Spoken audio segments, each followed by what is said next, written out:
Hello, my friend. I wanted to answer your question about whether it is selfish to love yourself instead of loving another person. Well, if you only love yourself instead of another person, then clearly that does become rather self-preoccupied, and you could call it selfish. But I don't think that is what you were asking me about, really, is it? You were really puzzling about how you can love somebody and yet not cipher yourself away for that love, but take your responsibility to yourself every bit as seriously as you take your responsibility towards that other person that you love, or those other people that you love, if it is about your children. So what we know is that it is impossible to really love anyone until you have come to terms with yourself and your own needs, and you know when they are vital and you need to foreground them, and when you can set them aside, caring for someone else, or when you have spare capacity and you can ooze over with giving without becoming resentful. But most people don't know how to do that.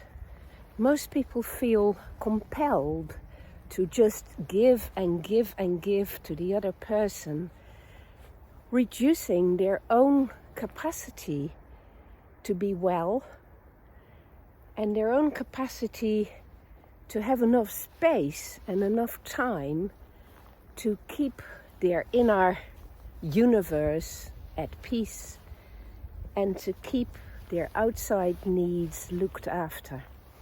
And then they get into arguments and fights with a partner or with children to reproach them for having forced them into that situation of penury, that situation of emotional poverty, that situation of emotional exhaustion and of resentment very often.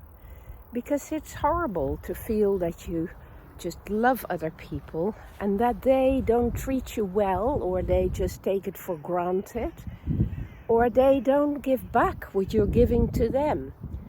Often people have the wrong assumptions about love just coming for free in that way, which it never does. So motherly love is a good example. There is an upswell, like a flooding tide of love that pours out of you after you give birth.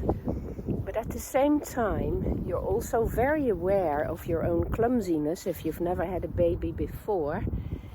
And you're also aware of the daunting responsibility of this care you're going to give to this very vulnerable being that you love to bits. This care you're going to give for the rest of your life. And how that eats away into your personal time and the attention you can pay to your own needs is quite perturbing at first.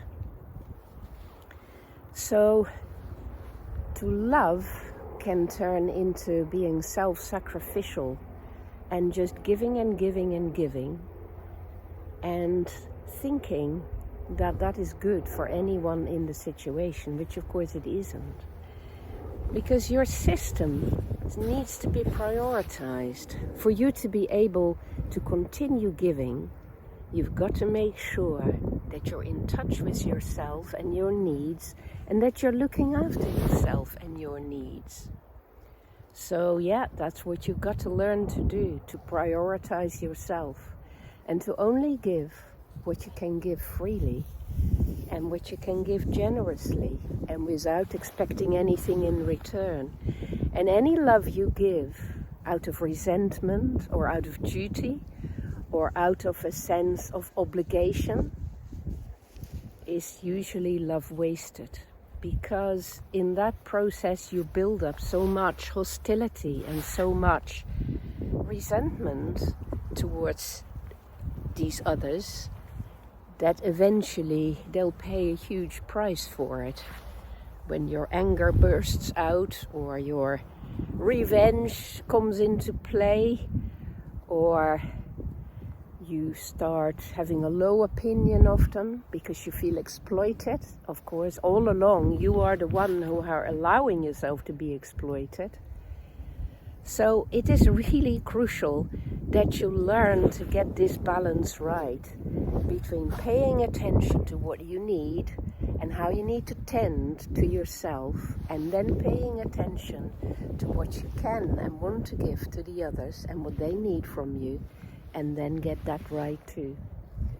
And of course, the other part of the equation is how much you're going to receive back in return, because in a truly loving relationship, there is the joy of the interaction, there is the amazing gratification of feeling loved as well as loving. But that can never be the objective. The objective has got to be that you learn to live in a loving mode of being towards yourself and the other people that are in your inner circle. That loving mode of being is what makes life good on earth. But that loving mode of being is not a one-way street, and it requires you to know your own needs, know where to put limits with the others, and also know how to open yourself to receiving love in return. Giving and receiving love is what makes love real.